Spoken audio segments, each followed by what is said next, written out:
Hindi आशुलिपि dictation संकलन dictation number 106 start. अध्यक्ष महोदय, मैं आपको एक महत्वपूर्ण बात बता रहा हूँ। यह प्रश्न बहुत ही गंभीर है जिसकी ओर अभी तक हमारा ध्यान नहीं गया। यह कितने दुख की बात है। हमारे देश में मूंगफली की आवक अक्टूबर माह से शुरू हो जाती है। किसान के यहाँ से फसल निकालकर नवंबर दिसंबर तक व्यापारियों के यहाँ पर पहुँच जाती है। इस वर्ष मूंगफली की फसल देखने में बहुत अच्छी लग रही है। अभी तक देश के अखबारों में यह बात कही जाती रही है कि मध्य प्रदेश, गुजरात, आंध्र प्रदेश, तमिलनाडु और उत्तर प्रदेश में फसल बहुत अच्छी है।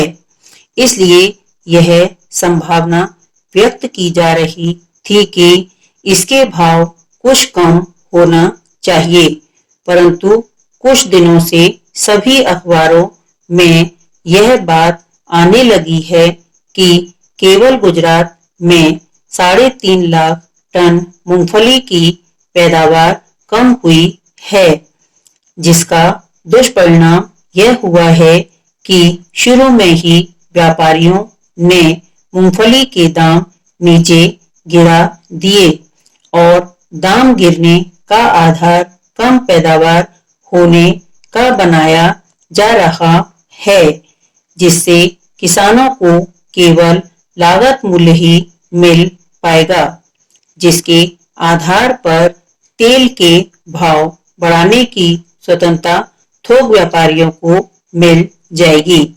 इसका पूरा लाभ जमाखोरों को मिल सकता है। इन्हीं परिस्थितियों को ध्यान में रखते हुए बाध्य होकर सरकार को राष्ट्रीयकरण या एकाधिकार खरीदी करना पड़ती है। ऐसा नहीं है कि हम जबरदस्ती से राष्ट्रीयकरण करना चाहते हैं। यह हमारी नीति में शामिल नहीं है, लेकिन जब स्वार्थी तत्व इस प्रकार की परिस्थिति निर्मित कर देते हैं तो उस समय सरकार को राष्ट्रीयकरण करना अनिवार्य हो जाता है। सरकार को वाणिज्य और व्यापार के क्षेत्र में राष्ट्रीयकरण या एकाधिकार करने का शौक नहीं है। यह बड़े दुर्भाग्य की बात है। जब गल्ला किसान के पास होता है उस समय गल्ले के भाव गिर जाते हैं। इसी प्रकार से मूंगफली जब तक किसान के पास थी उसके भाव गिरे हुए थे, लेकिन जब वह स्वार्थी लोगों के हाथ में पहुंच गई तो अखबार में यह आने लगा कि मूंगफली की फसल डैमेज हो गई है। इस प्रकार जनता को स्वार्थी तत्वों के हाथों से बचाने के लिए विवश होकर सरकार को राष्ट्रीयकरण या एकाधिकार करना पड़ता है।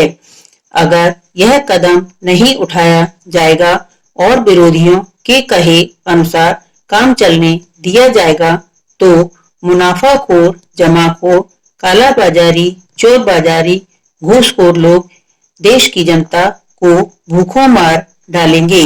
इस प्रकार की सारी जिम्मेदारियां यह बाध्य कर देती हैं तो जनता के हित में सरकार को राष्ट्रीयकरण करना पड़ता है। अध्यक्ष महोदय, आपने मुझे इस बारे में पर्याप्त समय दिया, इसके लिए मैं आपको धन्यवाद देता हूँ और इन शब्दों के साथ मैं अपना भाषण समाप्त करता हूँ। स्टॉप।